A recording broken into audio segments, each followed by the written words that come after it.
So good morning, everybody. My name is, oh, sorry, I'll go there. My name is Tatevi Grigorian, and I work for UNESCO, and I coordinate our initiative on Internet Universality indicators. We have Sean Hong here, my dear colleague who has been coordinating this project for the past few years, and I'm very pleased and honored to take over this initiative. Next slide, please. So UNESCO, the concept of Internet Universality. So I jumped right into the presentation because we're a bit late, but just to give you an overview. So I'll give the overview of the UNESCO's Internet Universality indicators and the revision process which we started almost a year ago and which we aim to complete very soon and launch the updated Generation 2 indicators. And I have with me colleagues who will be, no, will it? Great, thank you. Colleagues who are involved in the revision process, but also colleagues who have the experience of implementing the indicators at the national level, who can share with you the experience of implementing the indicators, as well as give their advice and insights into the revision process. And finally, we will have Chenge Tai, who will then give us a brief overview or share his insights on the role of especially updated and revised Internet Universality indicators in the global Internet governance discussion. So I'll start then with the concept of Internet Universality, which is UNESCO's position on the Internet. And it encompasses 4 principles which are: the Internet should be based on human rights, be open and accessible to all, and nurtured and governed by multi-stakeholder participation. So these are the principles which were endorsed by UNESCO's governing body, the General Conference, and based on this endorsement, then UNESCO through a multi-stakeholder consultation process formed and developed these Internet Universality indicators around these 4 principles, and also recognizing the importance of cross-cutting issues in the Internet, such as gender equality, environment, safety and security online, among others. Then the 5th pillar was added, which is cross-cutting issues. The way it has been structured is, as you can see, as I mentioned, the categories were the 5 key pillars, which I just mentioned. And within these categories, then we have different themes. For example, 6 themes within R and A, 5 themes in the O and X, and then 3 themes within the multi-stakeholder category. And to help guide this process of national assessment of the Internet development at the national level, then based on UNESCO's ROMEX framework, then we developed questions which would help guide the data collection and analysis phase. Finally, we have the guiding questions, and in total we ended up having 303 indicators, 109 of which are core indicators, meaning UNESCO recommends that these 109 should be addressed and assessed to have a comprehensive overview of the Internet. So we should highlight that these assessments are on voluntary basis, and they have no intention of doing a ranking or comparison among countries. These are purely for countries, to help the countries to assess the national digital, mainly Internet environment at the national level, to see where the gaps are, where the country is doing well, and to then put forward policy recommendations based on the evidence that were found throughout this research process. And here you can see all the various topics, also the themes that I was referring to. And I will not go deep into this because we will have colleagues who can share the country experiences and will give a better maybe experience-based overview, but here you can see all the topics that we dive into through this research process. Apart from the importance of having this evidence-based approach which also then informs the policies, digital policies of the country, it's also important to highlight the process which is truly multi-stakeholder and guided and advised by a multi-stakeholder advisory board, which is in a way similar to multi-stakeholder advisory group for the internet governance, which composes of all concerned stakeholders within the country, ranging from the government to academia, civil society, private sector, and media, to guide and inform the process and later on validate the findings and recommendations. So here you have an overview of the countries, that have initiated or completed the assessment. So here we mentioned 40 countries, but in fact, there have been many more countries which initiated the process, but for different reasons decided to limit, for example, the process to certain aspects. And part of the revision of this framework is also to see how we can improve the process, what are the new topics to be included, etc. And we'll talk about it later on. But you can see indeed that we have the assessments in all the continents. And as we have the example, for example, of Germany, we have the colleague joining us online from Germany to demonstrate that this framework is indeed relevant for countries at different levels of their digital development, ranging from, for example, Tuvalu to Germany, and we also have France and many other countries. But currently, we have the largest number of countries that have been carrying out the assessment based on IUI framework is currently in Africa, and we're expanding it. Here is the process. I mentioned that just to give you an overview, but I won't again unpack because here we want to focus more on the consultation, on the revision, but just for you to see that it's a long and comprehensive process. It's not based just on a desk research, but also on this lengthy multi-stakeholder consultation and advisory process, which results in this comprehensive assessment. As the next step, we also have the impact assessment and monitoring, which follows the assessments to see and measure how the assessment and policy recommendations were implemented and what achievements were made based on this recommendations. So the indicators were completed.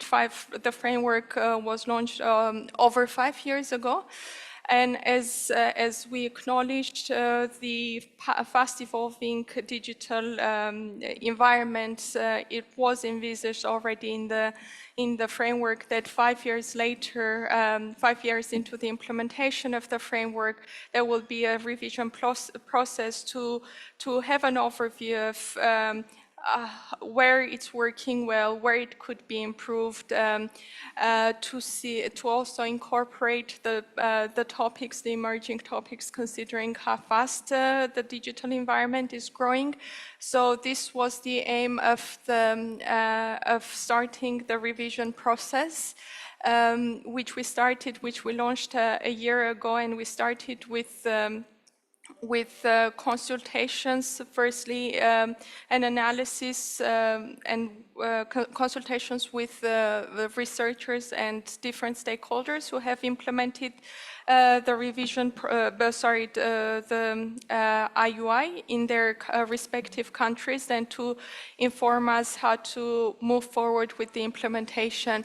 And then since then, we have an idea, and we have, based on this information that we gathered, surveys and interviews that we have conducted among these countries. We have an initial draft, which then we are tabling for discussions at different fora, like EuroDIG and like the one we had at WSIS in May.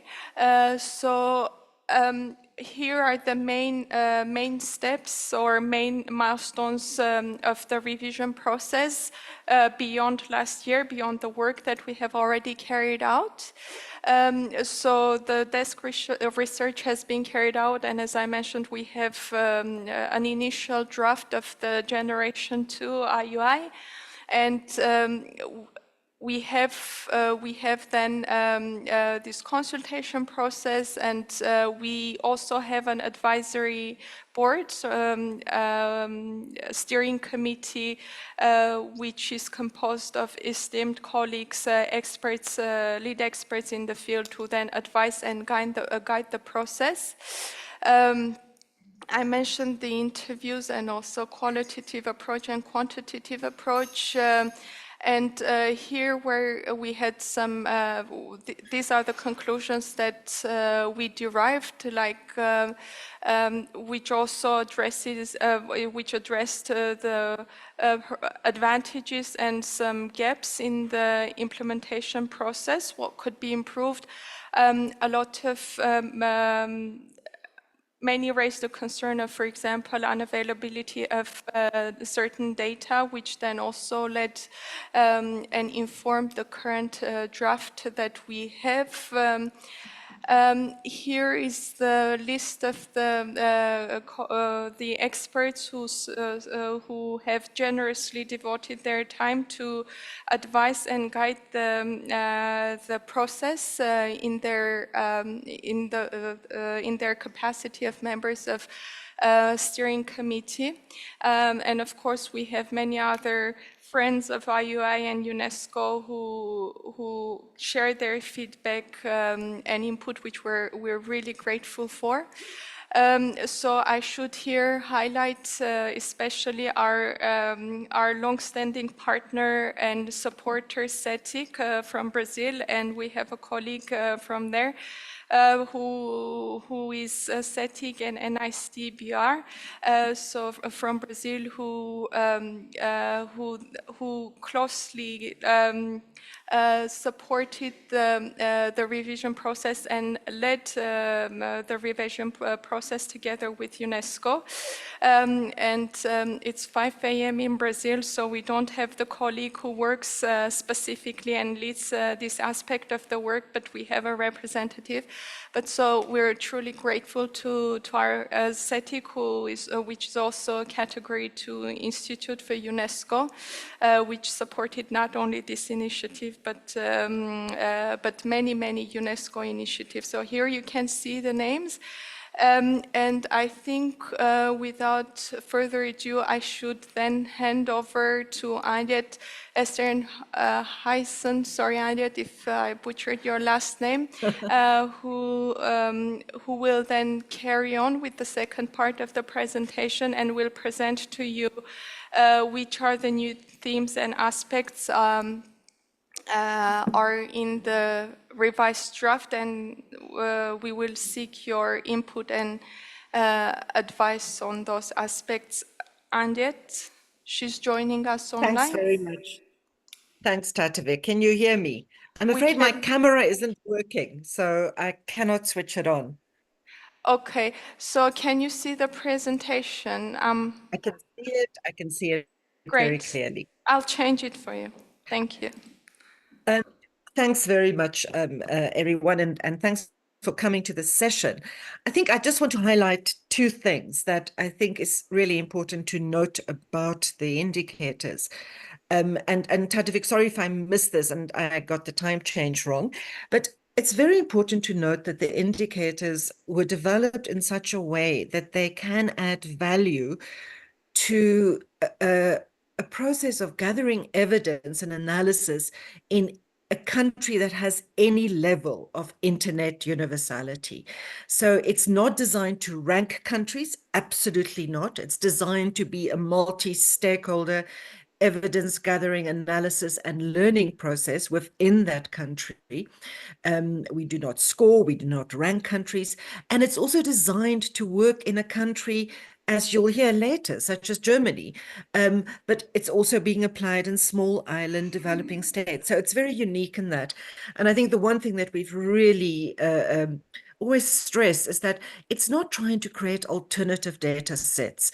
It's trying to assess the extent to which national statistical agencies, national research organizations, public sector, as well as private sector, civil society, academic community, have analysis and sources that can be drawn on. So it's really, it's there to complement evidence-based policy making in a sustainable way. So the reason for this revision, and I think Tatevik has already mentioned it, is that we want to make the indicators easier to use, and up to date. That's basically it. The structure, as Tatovik's diagram showed earlier, is that we have these different themes. The roots of the indicators are the Rome X principles, rights, openness, access, multi-stakeholder, and then cross-cutting, which covers areas such as children and gender. Each category would be divided into sub-themes. So rights is divided into separate themes. And then within each theme, there are some core questions. And this is an area where the revision has really tried to simplify the structure, to reduce the core questions. And for each question, there are indicators that can help the team answer that question. And we also propose sources. And then what we do to make the indicators remain flexible, as it always has been flexible, is to add subsidiary indicators. So in the case of freedom of expression, for example, there's a core indicator and a core question, but there are also some subsidiary indicators. In case freedom of expression might be something that in that particular country you want to delve in more deeply. And this applies throughout the indicators and throughout the structure. Let's just move on to the next slide, please, Tatevik. So the overarching questions, and you can see how we've really simplified the structure now. For each of the Rome principles, we have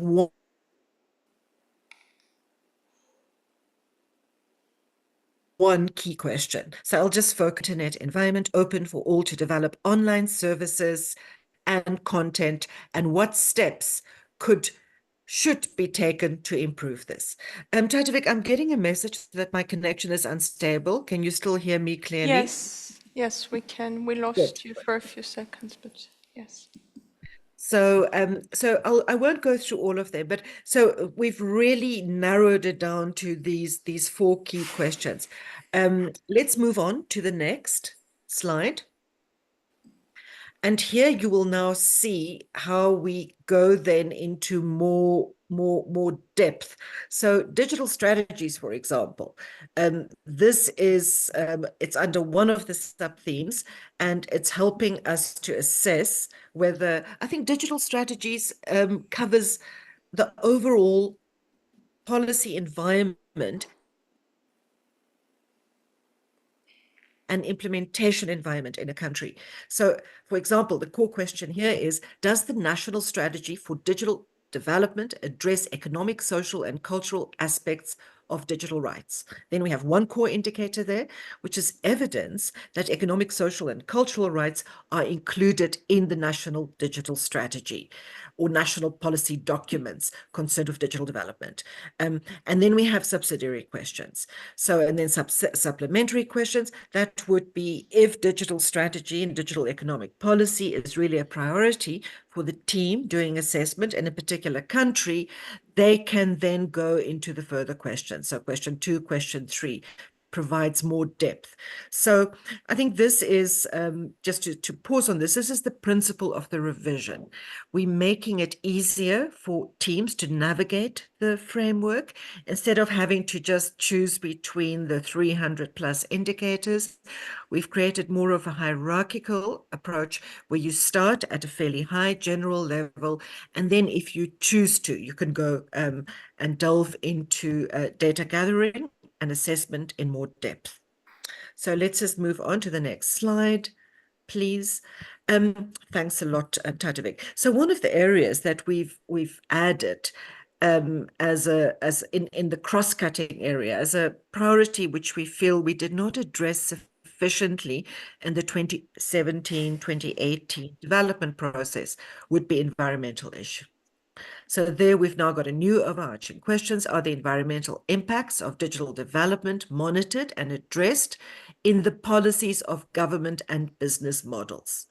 And so to that extent, we are still focusing at fairly high level. That's a fairly general question, but we then have more specific indicators such as, is there an existing policy development process or forum? And are policies being adopted regarding environmental impacts? And then we go again, the same principle. We have the second question, and then we have the supplementary questions. So we're creating scope here for teams to engage the area of environmental impact and sustainability in relation to the internet, in particular, in more depth. Let's move on, Tadevik, and I think that's probably enough. I won't dwell too much on the next one. The next is also a new area that we've introduced, advanced digital technologies, and that's to address the current concern with artificial intelligence. But we chose to have a more future-oriented way of pulling this out as an important issue area, because we see it as an emerging challenge. It's a challenge that's always been there, and it's a challenge that will remain and grow in coming years. So we've created some broad frameworks, questions there. The overarching question here is, to what extent are stakeholders prepared for the impact of emerging digital technologies, and what steps could be taken to improve this? And I think that's it. I won't dwell any more on what we've changed. I think the importance here is just to let you know, and I think Tatevika stressed this already, we really want input. So if those of you that are online, those of you that are in the room, if you're interested in commenting, reviewing and commenting the revised Internet Universality Indicators Framework, please just put your name in the chat. If you're online, I'll take it down or give it to Tatevik at the end of the session, and then we'll be approaching you and asking you what particular area of the indicator framework you'd like to comment on, and we'll send you the revised version and give you the opportunity to provide input. So I'll hand it back to Tatevik now, because we have some experienced practitioners in the room and online who can tell us a little bit more about what they learned from the process of applying the Internet Universality Indicator. Thanks so much, Aliette, for the presentation and for your support and work throughout this revision process, and not only revision process, but for your invaluable input in creating the indicators and then supporting the implementation. So here is the key milestones of the upcoming steps, but I will not go into more details. I think we're a bit short of time. We can now end, end the presentation after, yes, and I'll invite Andreas Salz, who is joining us online. program specialist for communication and information at the German Commission for UNESCO, who has led, coordinated the assessment of Internet Universality indicators in Germany. Andreas is joining us online. He will share with us the experience, Germany's experience of implementing the indicators, and based on this experience, give his input for the revision process. Yeah, thank you, Tadvik. I'm joining you here from Bonn, Germany today. I'm sorry that I cannot be with you in Vilnius, but today and tomorrow we have the Deutsche Welle Global Media Forum here in Bonn with a UNESCO session, so I have to stay here in Bonn and the session of UNESCO at the Deutsche Welle Global Media Forum. Nevertheless, I'm grateful for the invitation and to join you online. Yes, I would like to give a short introduction from what we experienced here in Germany when we used the indicators back in 2020, 2021. So first of all, thanks to UNESCO, Secretariat Tatjevik, as well as Chang Hong for the great coordination, CETIC BR, and of course the steering committee for the revision of the indicators now. And we have already, or some of you have maybe already seen the draft proposals for the updates of the first generation set of indicators dated from the first indicators from 2018. We already heard that from Andriette.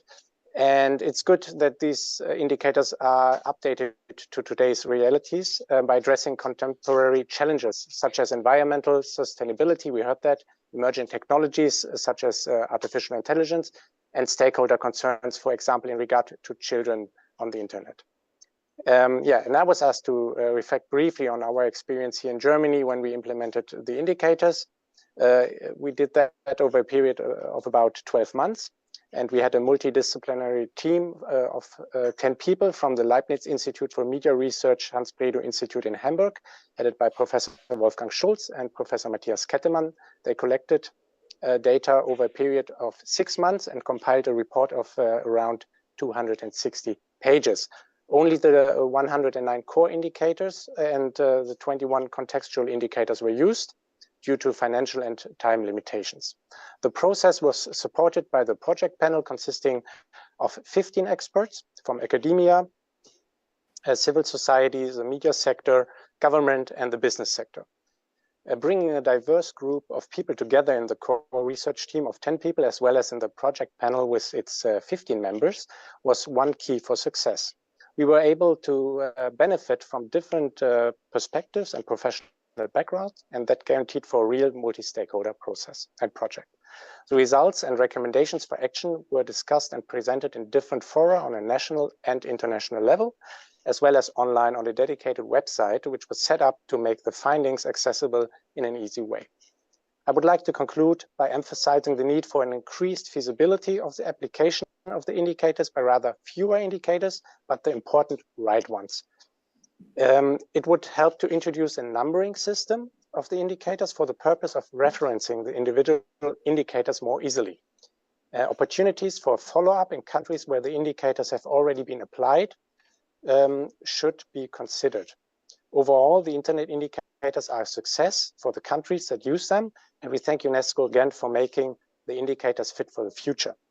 They are not in all cases necessarily particularly inspiring. They are rather simply diligence and statistical work in the beginning, but the recommendations for action derived from the application are the exciting part. Maybe UNESCO could generate a compilation analysis of all application reports in order to identify commonalities. As far as I know, this has not yet been done. I thank you for the opportunity today to share the German experience with the indicators and look forward to the discussion later on. Thank you, Tatjevik. Thank you very much, Andreas. Thank you for your important intervention and your input and recommendations for the revision.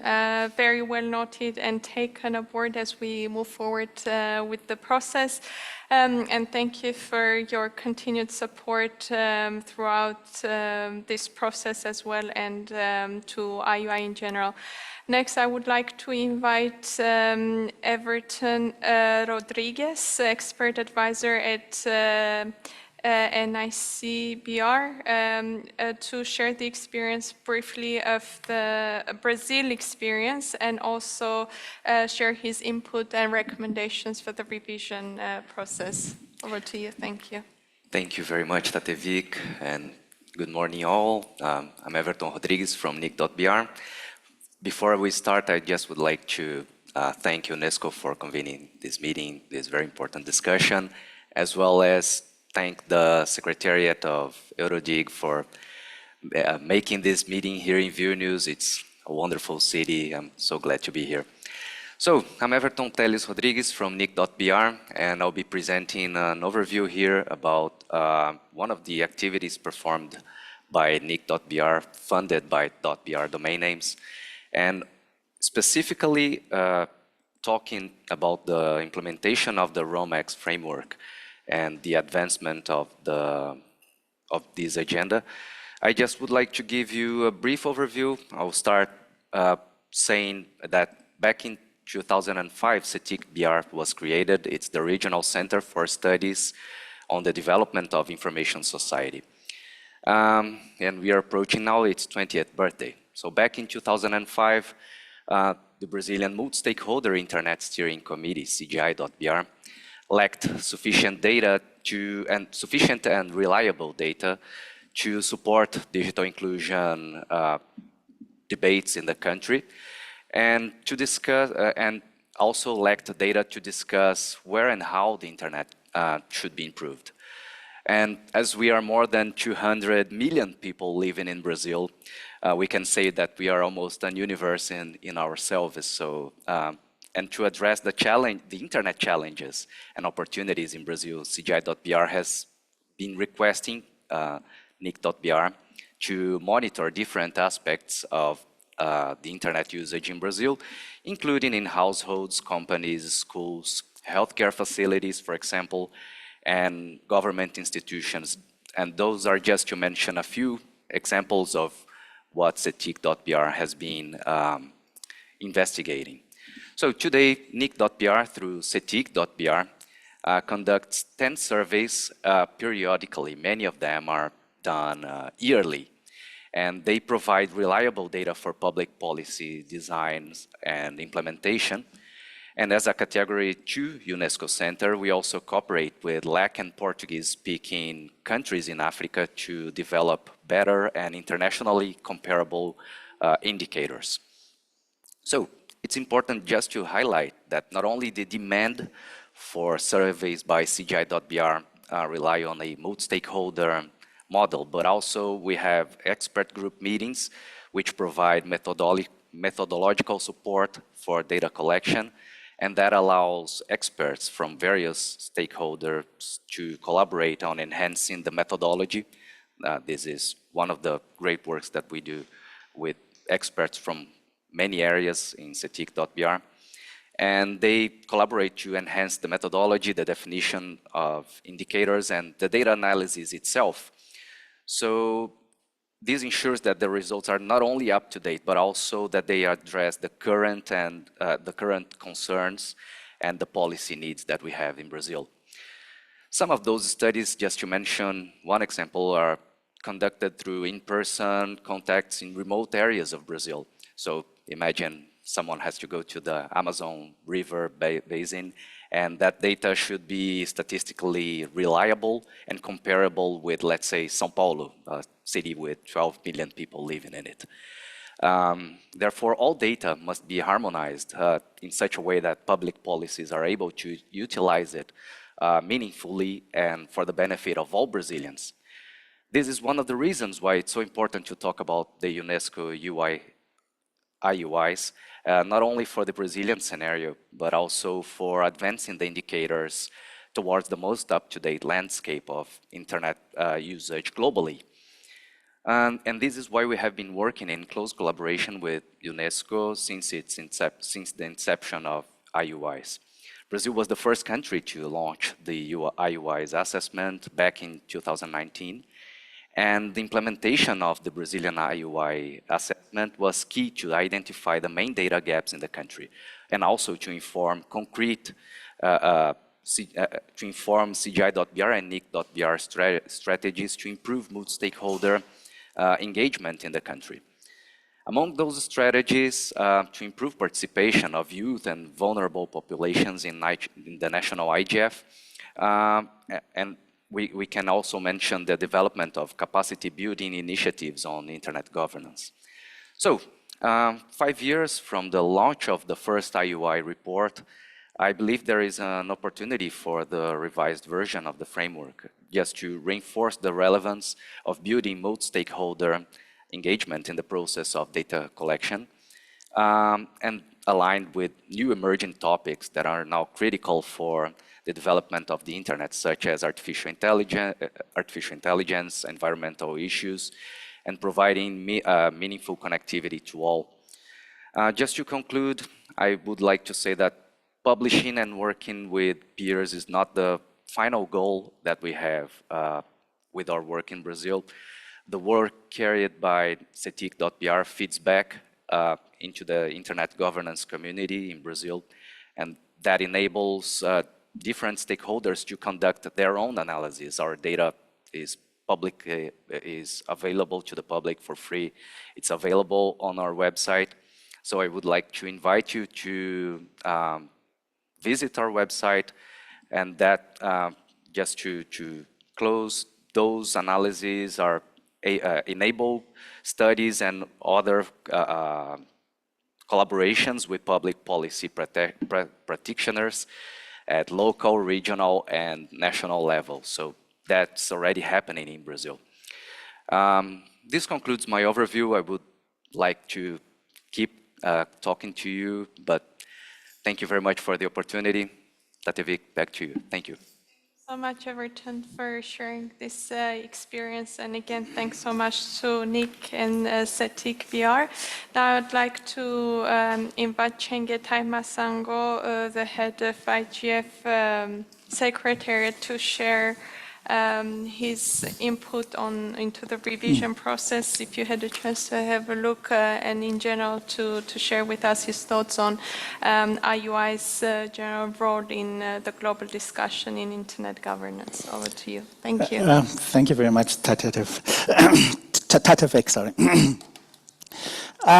First of all, I'd like to thank UNESCO and EuroDIG as well for organizing this meeting, and also that we at the IGF Secretariat have worked extensively with UNESCO, and with the development of these Internet Universal indicators, we feel that they are a very, very useful tool to measure and gauge development of the internet at the national level.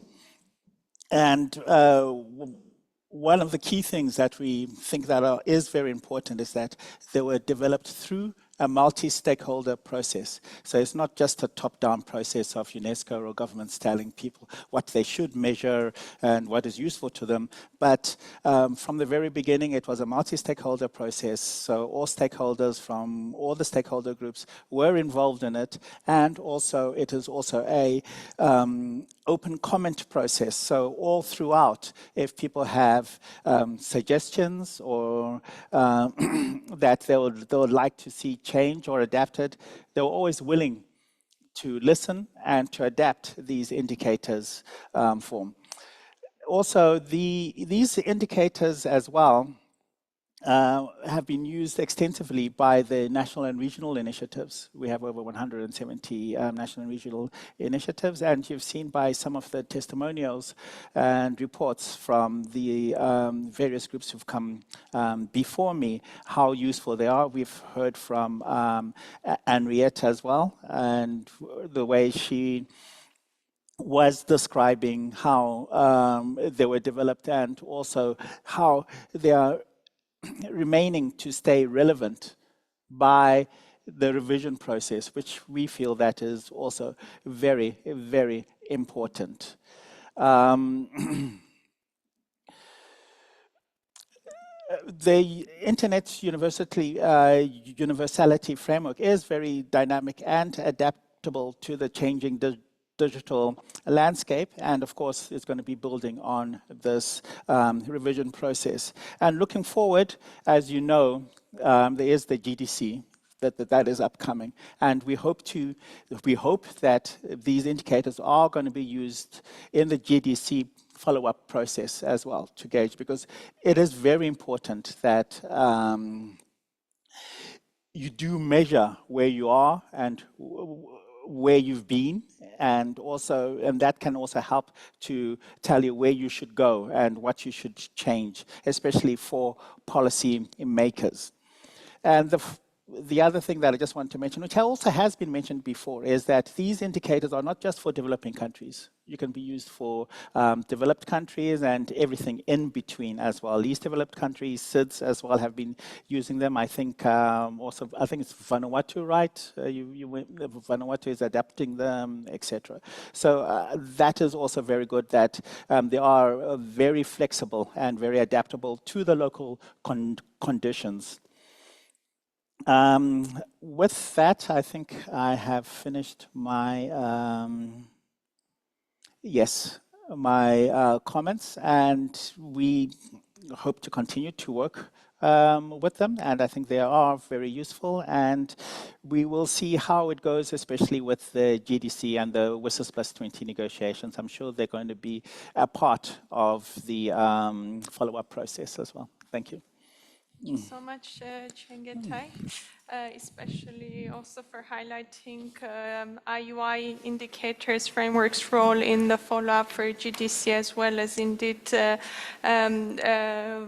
they address a number of themes that are addressed in GDC. So thank you for that connection as well. So I think with this we finished our presentations from the speakers, and I would be very happy to open the floor to any questions, inputs, thoughts that you have. As Anya had mentioned, it's very important for us to have your feedback, input now and later on as well, but so I'll be very happy to have any questions or any input if you have any.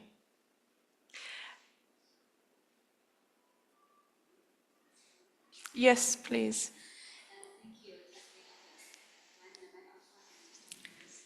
Do we have a microphone?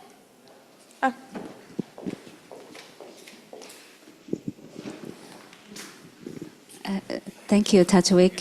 Thank you, Henriette, Andreas, and also Chengetai for your excellent, and also colleagues from Brazil for excellent presentation.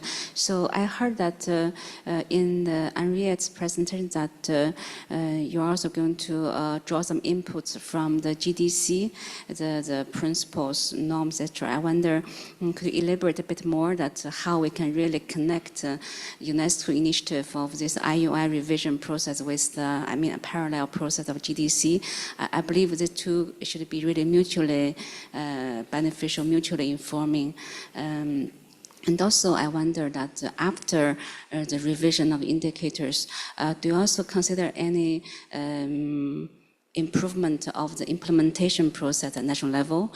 As Tatwik mentioned, there are some challenges in some countries where maybe you can be more flexible to allow for national stakeholders to deliver their desirable assessment given the country need. But certainly I'd like to hear more from you. Thank you. Thank you very much, Shanhong. Are there any other questions? Yes, please, Claire. We'll take maybe 2 or 3 questions and get back. Thank you, and thank you everyone for your work on the IUI. It's more a comment than a question. I'm very agree with Henriette's work because there was a really simplification needed, and it's a very good improvement. I think that that one this is on his way. So it's a very good news for a new framework, more efficient to implement, and see. I think this is a good way to do the thing. Thank you. Thank you so much, Claire. And I should also give you recognition, Claire. She's working, coordinating together with another colleague the assessment, IUI assessment in France. So thanks so much for being here and sharing your view. Any other questions or should? Yes, please. We'll take this and get to your questions. Hi, Roberto Gaetano, independent user. I'm just curious because I'm going back to the map where you showed that there are several countries that are already in the process, but that map has a lot of blanks, especially in Europe, that is my region. And I'm sort of wondering what prevents other countries to join the process and to be, not really just to join the process, but to be proactive in this, in this process. I see that this, I was under the impression that there's a lot of development in Africa, for instance, and I wonder why other countries that are already developed in the sense of have a developed internet are hesitant in embracing this this road. Thank you very much. And yet, would you like to take any of the questions? Yes, Tatovic, I can try. Sorry, just who was the last speaker? If he can just introduce himself, please. Again, I just wanted to know the name. Hi, Henriette. I'm Roberto Gaetano. Oh, Roberto, thank you. I thought I recognized that voice. Look, let me start with the question about the Global Digital Compact, because that Zhang Hong asked.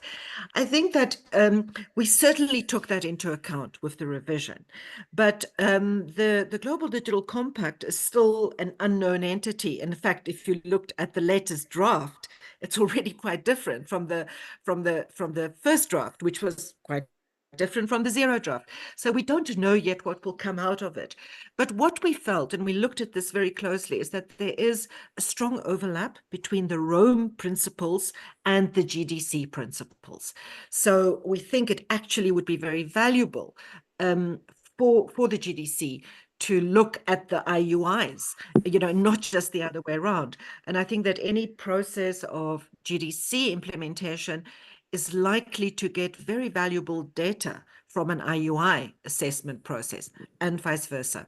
And I think what we also would say to the GDC is that in the way that the Internet Universality indicators were developed using the IGF as a platform, we really recommend that strongly to the GDC process, because the IGF is such a broad-based global multi-stakeholder platform that it's a very useful platform for us. And I'm hoping that the GDC, even though the development is more or less complete now, it's a negotiation process, but that the implementation and follow-up process of the GDC also makes use of the internet and the Internet Governance Forum and national regional IGFs. But we think there's a strong overlap with the principles, Zhang Hong. On the question about Roberto's question, I think, Roberto, the thing is that not many countries would necessarily feel they need a holistic assessment process. There are also other metrics. There's the ITU, along with UNCTAD and UNESCO and other UN agencies have the partnership on measuring ICTs for development. So there are sets of metrics there as well. And I think that there's also work that's been done on just measuring infrastructure. And I think that that's really, and then there are countries where there's a lot of data already. So I think it really depends on the overall approach to digital development and digital strategy. And I think particularly also to how you integrate human rights into that would get a country to decide whether they need it or not. And I think what we've seen is that where there's a strong commitment to a multi-stakeholder approach to internet development and internet-related policy making, there's a natural affinity with using the IUI process. So I think it's really up to each country and stakeholders in that country to assess whether it's going to be valuable for them or not. I'm not sure it's a very good answer, Roberto, but I'm hoping it's part of the answer. But also, yes, I'll let you, just to add also, this is a voluntary assessment, as I mentioned in the beginning. And as I said, it's for the country to undertake it voluntarily. And UNESCO's role is to support the process throughout the process. And we indeed leave it to the countries to decide on it. And also, Shanhong, on your question about the process, I'll give you the floor. You have something to add. But indeed, the aim is not only to update the content to ensure that it addresses the current challenges, but also indeed to accelerate the process, because indeed we had a number of respondents who found the process a bit complicated. So we did take this into account. Also, we ensured that in this new framework, the publication process will be also faster. As you know, it's maybe a bit time consuming to have a UNESCO publication out quickly, so we're working on that as well. Did you want to add something, I thought? Yes. I like to I'll also just add before Zhang speaks, can I just add quickly, Roberto, it also requires resources. And I think Melanie's question about, a point about the importance of simplifying, it's also to make it more economically sustainable. But we do need funders, and we do need either governments or other institutions to recognize that it's worth investing money in it. But it is a process that does require some funding, financial resources as well as time resources. Sorry, Zhang Hong, to interrupt. And not at all. You are actually telling what I'm going to say. I also like the question from Roberto, because as Tatavik introduced, I used to coordinate this project before. At that time, I also discovered the lack of awareness and also capacity building at the national level. That's why many other countries are not yet interested, because the IUI is quite a complex package of indicator. Many countries, it depends on the national interest, it's voluntary, as Tatavik said. So if there are no strong consensus, a feeling, a need for it, and also if they are not reassured that actually no such risks, because some countries might feel, oh, this might be an issue for the national image, but actually the assessment is not a ranking. UNESCO indicators really going for the contextualized assessment for the national stakeholders. It's not to compare the states. So it's really a very constructive approach. That's why we recently launched the dynamic coalition on the measuring digital transformation to promote the awareness and the capacity building of the national government and the non-government stakeholder to really buy in the evidence-based approach, to put in place the measurements before they strategize the policies. Because now you see many digital policies are so impulsively made without a strong basis of data collected, without a strong approach of comprehensive assessment. That's exactly the value of indicator from framework like IUI and many others. I think that's we need to promote such a culture for national policymakers to really think about whenever that's an issue. So we should think about what data are there, what evidence can we collect, what recommendation we could really draw from very inclusive multi-stakeholder approach to bring into the inclusive policy making. Thank you.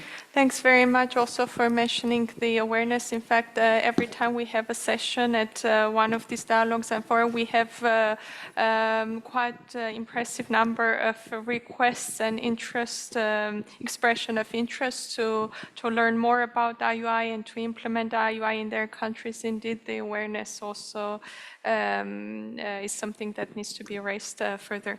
I think we are out of time, and I should thank all of you for being here today, and thank also our speakers online, Andreas and Aliet. Thank you so much for joining us online and contributing to today's discussion, and for your continued support to IUI and the revision process. Thank you, Andrea, Everton and Shan Hong who rushed to her session now, and Chen Getai who rushed to his other session. And thank you so much to all of you for being here. If you're interested to continue getting engaged further in the process and learning more, I think many of you know Ariette. You can drop her a message, and I'll be happy to also share my contact information and get in touch and have a discussion. I also need to rush to the other session, but I'm happy to share my card, and also I'll see you around hopefully, and I hope to have a chat with you and get to know all of you. So thank you so very much, and have a good rest of the day. Thank you.